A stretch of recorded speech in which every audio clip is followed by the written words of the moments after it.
Welcome to the Best 5-Minute Wine Podcast with Forrest Kelly. And you want to get to the top and elevate the moment with a really good cocktail, alcohol or non in our case, but you're not going to bring 750 milliliter bottles and shakers and all that kind of stuff. The Best 5-Minute Wine Podcast. Yeah, one of my favorite expressions I've heard lately is it's called zebra striping, right? And so you have an alcoholic beverage. You know, if you're drinking margaritas, you know, you drink a margarita made, with alcoholic tequila, and then you have one made with free spirits. And then you go back and you have one with alcohol. And all of a sudden, you know, at the end of the night, you go, gosh, I've had 8 cocktails, or 6 cocktails, but I feel fine.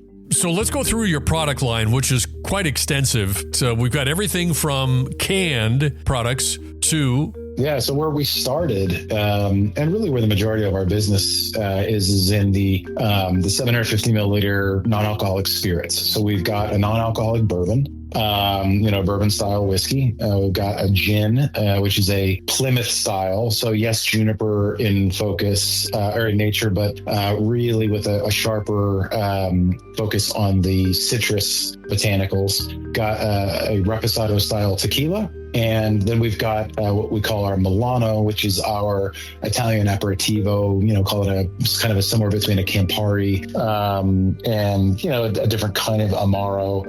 And then we've got a sweet vermouth. And, the rationale there is, we just want to make sure our customers can make all their favorite non-alc cocktails, with stuff that we have. And, some of the biggest cocktails, the most popular cocktails these days are things like Negronis. So, needing a sweet vermouth, needing an Amaro, needing an Italian aperitivo and a gin and things like that. And obviously margaritas are really popular. And then we do have a line of 4 ready-to-drink cocktails, non-alcoholic craft cocktails in the can. And the rationale there is it's just kind of, it's a different occasion. It's like if you're out on a hike and you want to get to the top and elevate the moment with a really good cocktail, alcohol or non in our case, but you're not going to bring 750 milliliter bottles and shakers and all that kind of stuff. And so, I think that was a part of the rationale. And the other piece of it was, not everybody's great at making cocktails. And so, how do we make sure that,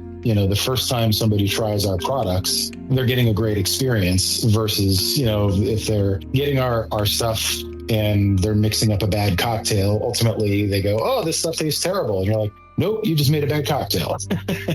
So, how do we ultimately kind of, it's going to de-risk it a little bit by so we make a Negroni, a margarita, a espresso old fashioned, and a Kentucky Mule. You started this when you first got the idea and you put it in your brain and you started talking to people? When was that? Yeah, so probably halfway through 2019. And, okay. We got to a place where, the advertising business teaches you how to kind of see patterns in the world. And, I kind of saw that pattern in myself of, well, gosh, I like to drink cocktails, but, what if alcohol was optional? And so I landed on a name pretty quickly. And a lot of times people say, well, gosh, it must be scary taking the leap from a big, comfortable corporate job into this thing. And ultimately for me, it wasn't really that much of a leap. I kind of tricked myself into it. It's these little small steps of, all right, I've got the idea. Let's come up with the name. All right, I came up with the name. Let's, come up with an early prototype of the liquid and let's figure out a bottle. And it's kind of one of those things where ultimately it's like you're at the beach and you kind of tiptoe your way into the water. You keep going and all of a sudden you look back, you're like, whoa, the shore is really far away. Yeah. And so, I think that,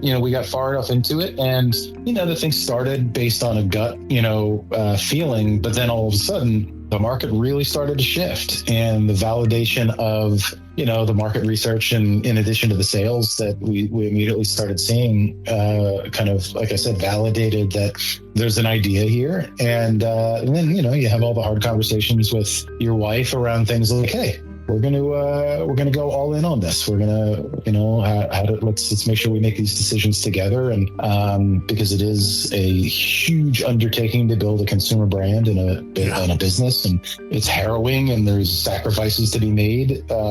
Which I'm really fortunate. My wife has been there the whole time, and she's kept a really good job. So in the early days when I wasn't paying myself, we could put food on the table and healthcare and all that kind of stuff, and Now that it's started to mature, it's starting to pay off a bit. Yeah.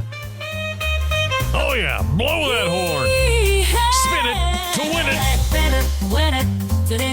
And you can like and follow us on our social media and join in our collaborations on Insta, X, you know where. The Best Wine Pod. The Best Wine Pod. Best 5 Minute Wine.